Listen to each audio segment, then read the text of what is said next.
Maybe. Now, to get Mrs. UDM up to speed, because she's been working hard on her own little thing, you know what I'm saying? Like, by the way, she is a travel agent. If for y'all that don't know, she's a travel agent. She's getting into real estate. She does what Herbalife. Herbalife, excuse me. she is a hustler. Y'all think I'm a hustler? That's the hustler right there. You know? So anyway, to get you up to speed, Mrs. UDM, there's been a lot going on in the Dasher community. Now, I do know on other apps as well, there was the summer slowdown, right? Yes. Every summer it slows down, and we've experienced this, right, in the past. But this past summer seemed to be heavier for a lot of Dashers. Now, the thing is, what happened was, just to get her up to speed, so give me a minute. Don't be impatient, all right? We're going to get to y'all in a minute, all right? To get you up to speed, there was an app called Para. It allowed Dashers to see full pay, right? The full payout of the offer. Not on the DoorDash app, but it would send a text message to that Dasher before the Dasher accepts, right? Now, DoorDash finds out about Para, and they said, we're now going to switch up this code right here and make Para not work like it should. Oh, wow. Now, DoorDash, I call that being petty. You know, so DoorDash changed up so Dashers that enjoyed the Para app can't enjoy it for the tip transparency as much anymore. Now, Para can be used for other things, I believe. I don't have the app, but I'm hearing that you could use it for other things. But anyway, long story short, DoorDash changes whatever code, and Para doesn't work as much anymore. Dashers can't see the tip transparency like they once were.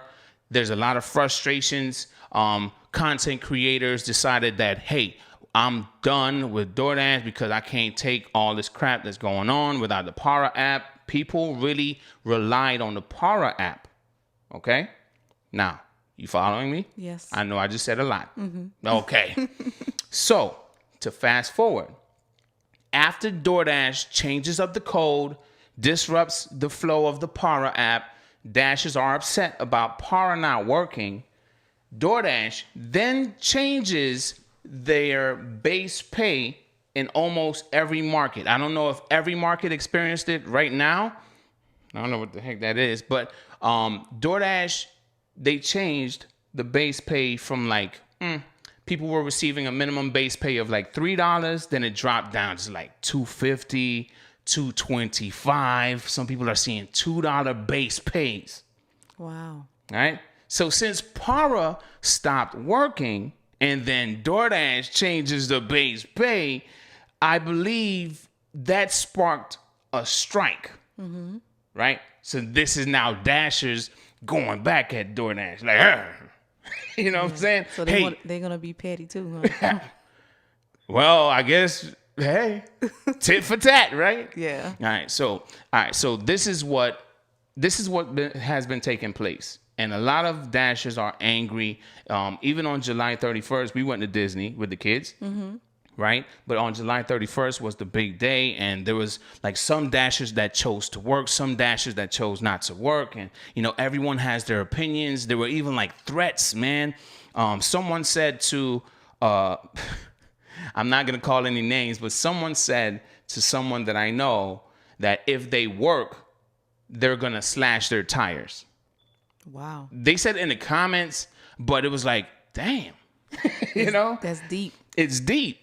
So that's me now. Okay, so the strike took place while we were at Disney, and then it caught the attention of, a website called Vice.com, and it was also on Yahoo News. Okay, so those two platforms seem to be big enough, okay, right, to catch wind of what was going on with DoorDash versus Dashers, or Dashers versus DoorDash. Right? So now, the question is, are Dashers fighting a losing battle? Because DoorDash seems to be very petty. Okay? DoorDash seems to be very petty. And everything that I have seen Dashers try to do, DoorDash counters it. It's like, they're nope, not happening. Nope, not happening. There was also a part where DoorDash Dashers were using an older version of the app to see the full pay, and DoorDash said, oh, blocking that. We're not, nope, you can't use it no more. So is this a losing battle for Dashers versus DoorDash? I'm not saying for everyone that Dashers should accept what DoorDash is doing. But what I'm saying is this a losing battle? What do you think? Come on, give me the sauce, girl. It's been a while. I know. I wouldn't say it's a losing battle. I definitely feel that Dasher should definitely stand up for what they feel is right. But also, that's why you multi-app, at the end of the day. So if they're not giving you what you want, then you go to another platform.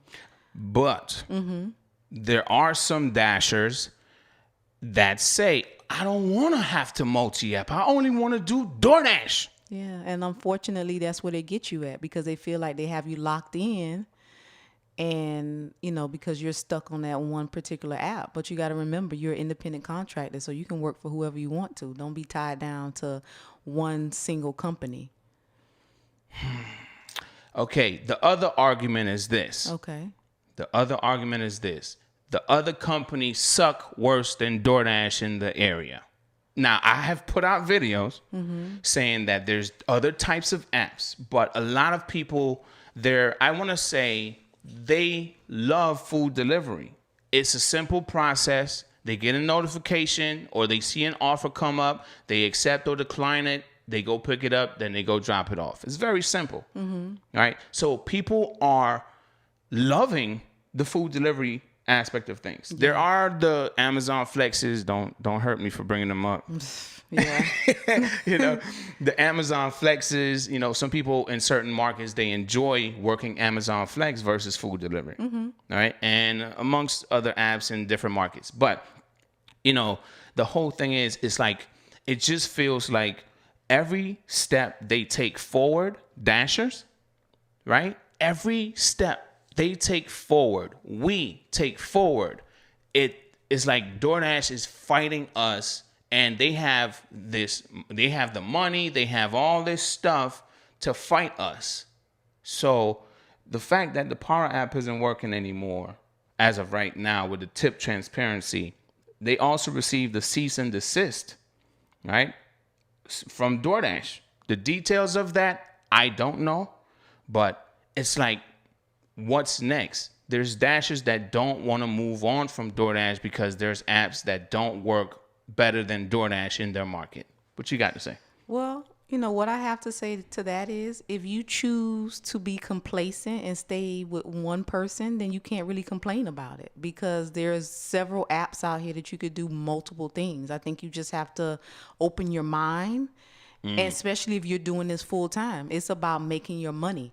So if you need to make your money and you got to provide for your family, you got to do what you got to do. So you can't be stuck on one app. And this should be an eye opener for everyone to let people know, like, hey, I can't fully trust them. Yeah. Because at the end of the day, they're trying to play with my money, and I can't play with my money because I have bills to pay and I have a family to take care of. So I just think that people have to remember that, and remember that they're an independent contractor, and you can work for any company that you choose to. And there's several apps out here. Go get your money, make your money, and don't be complacent and stuck on one app, even though you love it. You can learn new things. But what about businesses? Like you're doing your own thing with like travel agent. You're a travel agent now, right? Yes. But not now. You've been a travel agent. They just didn't know. Exactly. So you're a travel agent. You're getting into like wholesaling homes, right? Real estate, wholesaling. All of that stuff. And you're also doing the Herbalife. Yes. You know what I'm saying? So she's literally multi-apping in her own way. She's a travel agent, wholesaling in real estate, and she's doing Herbalife. You know what I'm saying? That's a hustler. And that's why I push on the channel. You got to hustle. You got to get up and you got to go. you can't be complacent. Yeah, and I have a 9 to 5. I work a full-time job as well, juggling all these things. It's not easy, but if you got a family to take care and provide for, and you have to help out and do your part, you got to do what you got to do. Yeah. So, okay. So the next part of this title, we got to ask this question. Will change come eventually for the Dasher's benefit? I want to say yes, but I also feel like a no, because because DoorDash probably will lose money if they lose drivers. But then no, because they also feel like, okay, if I lose drivers, I can replace those drivers as well, So it's just like a catch-22. It's like a yes and a no, That's how I feel. I'm like in the middle with it. So the way that Dashers, in your humble opinion, the way that Dashers are going about it, right? First, they tried to use an app that DoorDash ended up blocking. Then they went through another app that showed full transparency, tip transparency, and then DoorDash blocked it. Now, they did a strike July 31st. It was supposed to be for tip transparency, but then it became for multiple things. Like, if I don't like the color of the DoorDash app, I'm striking on July 31st. Like, people had developed their own reason for not working DoorDash that day. Now, it's not that they didn't work at all. Some of them just went to another app, right? They just didn't turn on DoorDash that day. So, will change come eventually the way that Dashers have been fighting DoorDash? Or will DoorDash continue to be petty,